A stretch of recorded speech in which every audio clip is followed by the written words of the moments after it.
Your turn, Todd. Go this way. Very back? Yeah. Cool. Questions. Fight! How about this? How about we go first and then second? Is that okay? Yeah. Okay. Yes, ma'am. This is toward everybody. Is there ever a role you've done that you didn't like at first, but then you did? You know what I mean? Well, you know what? Thank you, Todd. There are a lot of roles that we play that if we don't know much about the show, we don't really know much about, you know what I mean, how the character plays into the show. And a lot of times, almost all the time, we only record our parts. So there are all kinds of other things going on in the show that we don't really know about unless we watch the show, because if our character's not there, the studio's not going to waste the time to let us sit in the studio and watch stuff that we're not even recording in. So, like with Full Metal, if Ed's not in a scene, then we won't even watch that scene. So I get as much enjoyment out of watching the show each week as you guys do, because you can see it all put together, and you can see the other story arcs that are going on with the other characters. But sometimes you play a character in a show that you don't know much about the show, and so you didn't think it was that great of a show or that important a role or a character, and then you find out later. You know what I would say? I would say, and you may be surprised, no one's ever, that's a good question too, by the way. I've never been asked that question before in millions of questions. The first thing, I'm just going to go with the first thing that came to mind. Kurtz Weber in Full Metal Panic. I didn't think much of that. You know, I wanted to play Sasuke Sagara, and they gave me Kurtz, and I thought, well, you know, he's kind of more fun anyway. He's a little more colorful. But I didn't really think much about it. And then after starting to go to conventions and getting feedback from you guys about enjoying Full Metal Panic, and then of course when Fumofu came along and the whole Hot Springs episode, I was like, okay, yeah, I really underestimated this character. I like him a lot.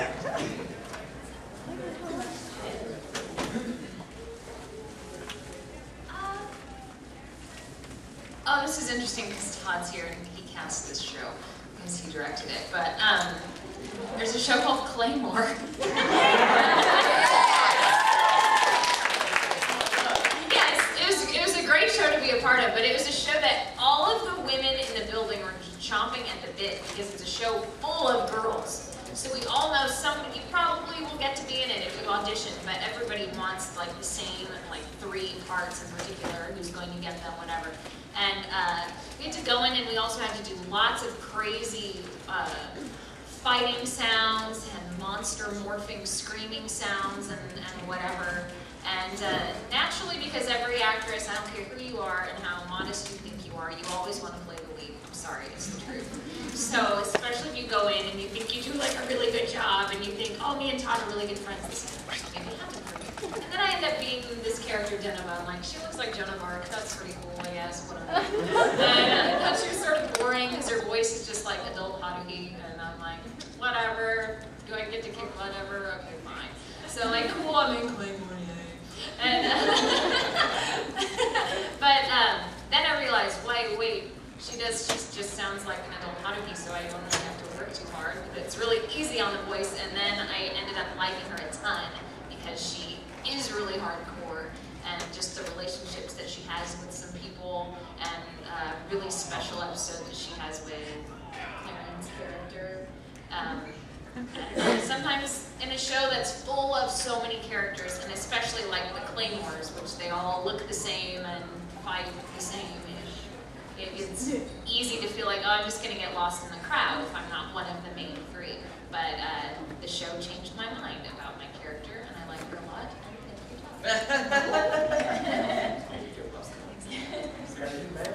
And that was an audition that Caitlin did where after she left, I was like, she did really well in a lot of the roles, because when you cast in a show, you kind of have your people in mind, and then it's kind of they can go through, they can surprise you, they can give you what you thought they would give you, and then they can go through and surprise you. And that was one where you really surprised me because you did a lot of different ranges for a lot of different characters. And I thought it was great. So yeah, good job. For me, I'd say the character would be. I'm always like I'm still kind of surprised about Hikaru. Because at first, really, because when I did it, I was like, well, I mean, Greg's in it, and he's Greg, and I'm me, and then there's Vic, and then there's Kate, and so I'm like, I'll just kind of like, I'll do it, and maybe once in a while, maybe I'll get spotted at a Chuck E. Cheese. They'll be like, hey, you were Hikaru. But no, people really love that show, and I didn't realize that until until my mom's calling me up at 11 o'clock at night and goes, son, do the Hikaru voice. No, my mom is. She never does that. She doesn't call me son. She refers to me as that boy. But yeah, that would be the one for me. Oh, the second, right there, second. This question is for Todd. What's your favorite thing about your character, Death the Kid? Well, I really love fighting scenes, and I love fighting reactions and doing all those scenes. And that's just the way he fights, the way that I don't know. I love that series. I feel like that series is a more honed One Piece. Like the imagination is just like One Piece, but it's much more. It's much more structured, yeah. Much more structured, whereas One Piece is like, here's a pirate, we'll put him in the show. And here's a microphone captain. Soul Eater is much more, there's a very specific path that's going on. And even with something like crazy as Excalibur, it's like, it's kooky, but it's like, there's a structure to it.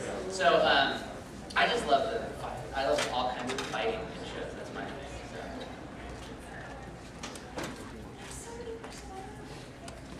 How about me? All the questions at once.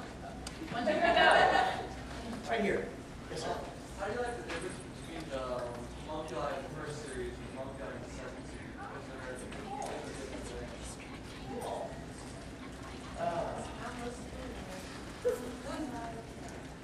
I think it's great.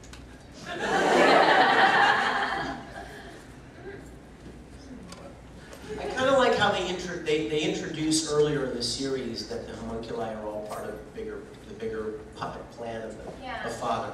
At the beginning, you know what I mean, in the first series, you go for a long period of time where they just seem like, bad guys after the good guys.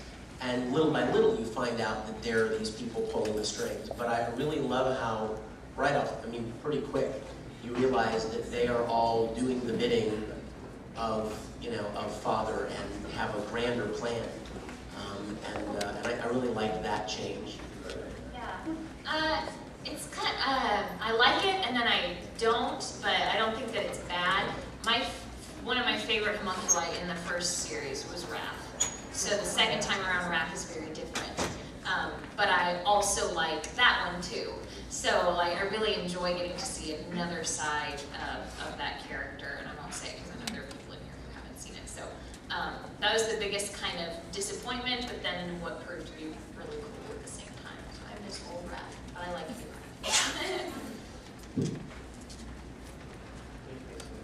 Oh, I have to pick someone now. An Alchemist outfit.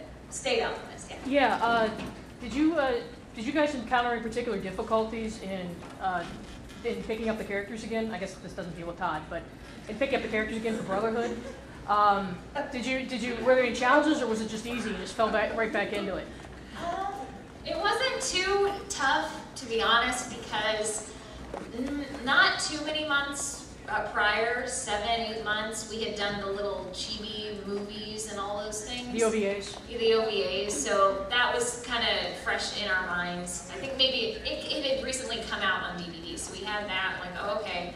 And then when we travel around to conventions, because Full Metal is so popular, those are the characters we're asked to do the voice of this, can you say this line? And so we're always talking about Full Metal. So it actually wasn't hard at all. I was very surprised. I thought it was going to be difficult, and then I just had to watch one scene and be like, oh yeah, that's what she's like. Okay, let's do it. And for me. Is that the Doogie Howser thing? It's my husband. It's a text.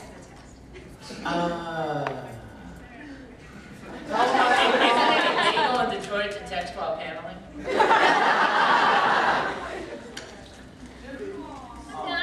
Yeah, it wasn't too difficult to get back into it because we do a lot of the voices at conventions and stuff. I will say though that one thing you have to be careful of when you do voices for fans at conventions, it's often very easy, little by little by little, very subtly, to do a kind of a stereotype of the character. You know what I'm saying? And if you were to take it where it was here and go back to where it started, you can, wow, big difference, you know? So it was important, and I know that this was probably part of Caitlin and Mike's challenge as directing it, to make sure that the voice actors were doing what they did in the series, not maybe some kind of an amalgamation of what the character had become in their mind from doing it at conventions. You know what I mean? Like funny lines, or having the character say lines they never really said. You know what I mean? So you end up doing those kind of lines as Ed or as Winry, and you kind of make them rather comical and rather satirical. You don't want to get into Brotherhood and sound like that. So you go back before that and get a reference point for what the character sounded like in the original series. And also when we do the voices here at conventions, this is in the booth is a very controlled environment. So it's like, you know, there's compression, there's pop screens, there are sound booths, there are very different mics, and there are different volume levels. So it's because we're compensating out on the road and trying to compensate for that. So that's another factor that is measured in there for why it's a little bit different from what we're doing in the booth as far as doing a line right now, a line of anime.